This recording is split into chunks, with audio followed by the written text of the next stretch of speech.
Well, I think one of the most important aspects of what's kept me successful all these years is resilience, is the ability to like have those down moments and then, allow myself to vent, to sulk, if you will, for a moment. But then I wake up that next morning hungry and ready to go do it all over again. Hmm. Right. So I think one of the biggest mistakes people make in poker and life in general is like hold things in and don't actually experience the experience. Right. Yeah. I allow myself to vent. I want it out.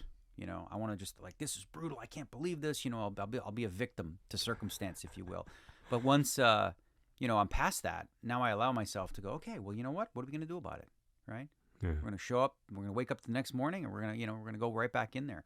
And again, for a lot of people, it's not for everybody. A lot of people cannot handle the stress and the pain of like losing all the time. Like you can go through stretches where let's say I have a pair of aces and you have a pair of sixes, right? Mhm.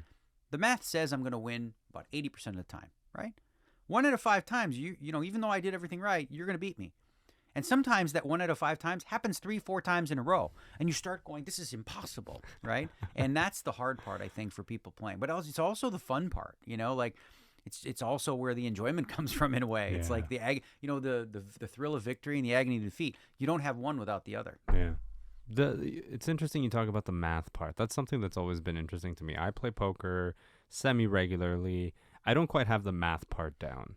How does that process even work? Like, how do you even acquire the skill set when you're playing with percentages and whatnot? Because there's moments where I'm watching pro players play and something happens and they're sitting there thinking, and then you can tell that they're basically doing some sort of calculation in their head. And a lot of people have asked me, because I posted that you were coming on to the podcast, how does the math element work? Can Okay. you maybe share a little bit there? Sure. Yeah. So like I'm gonna separate this 2 different ways. If you're a casual player that just wants to like enjoy yourself and learn a little bit, then you don't have to bog down too much with the math. Like you need to know the basic math, which is what we used way back when. Doyle Brunson, many years ago, before there were computers or anything, he would literally deal the cards out and keep track with a pen and paper and say, okay, ace king against the pair of fours won 53% of the time. And he would do it that way. Well, we don't need to do that anymore. We No. have computers that do that for us. Yeah. But the advancement of AI and software and solvers has changed the way people learn today.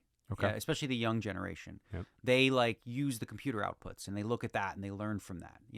And the way that solvers work is it's like AI figuring each other out. And it's 2 AI bots that go against each other to try to exploit each other until they find like this sort of equilibrium, right? Okay. So, for example, if you and me, we played rock, paper, scissors, right? You know the game. Yep. Okay, so, if you want to play game theory optimal, you'd throw 33% of each, right? If I do that, you can't beat me, Right. right? However, what if I start to notice that you just play rock every time, right? Well, what would I do? What would be the right play for me to do? You play paper How often? every time. Really? Because if you play it every time, what's going to happen is this. You're Then going you're going to adjust. figure out, wait a minute, this guy's playing paper every time. So now you're going to switch up, right? So really the best answer is instead of 33%, just go to 40, 45. So you just, you exploit the person without them knowing, right? So that way they just feel like they're unlucky in the end, but it's really, you're just taking advantage of them. Is there a fear, especially playing online? In person, obviously, would be very different. But playing online, is there a fear that someone could utilize an AI bot for in-game tournaments online and then could essentially sweep the board?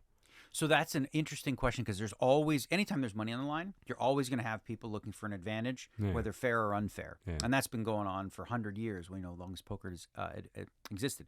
Now, software programs have advanced, which requires the operators, right, to really step up their game. So it's like a cat and mouse game, right? Where, the cheaters are going to try to cheat, then we got to catch them. And the good news is, like say on GG Poker, they have access to all the hands that are played.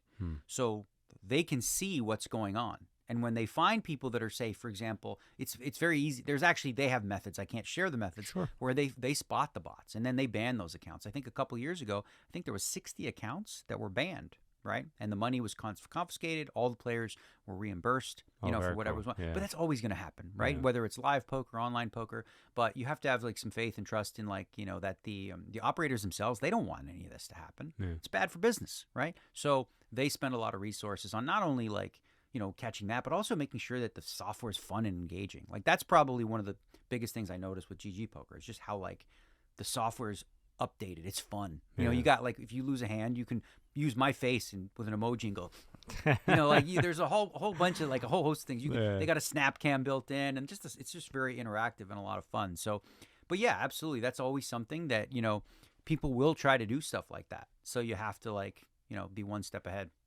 Why poker? Why'd you get into poker? Well, I was too short to play in the NBA. I was too tall to be a jockey. Right? So I fell into poker. No, I always had a competitive spirit. Okay. And I used to play pool. I played snooker at the Palace Club Billiards. Maybe some people listening went there 20 years ago. And through that, I met some people who play poker. And I started to notice, I'm like, what the heck?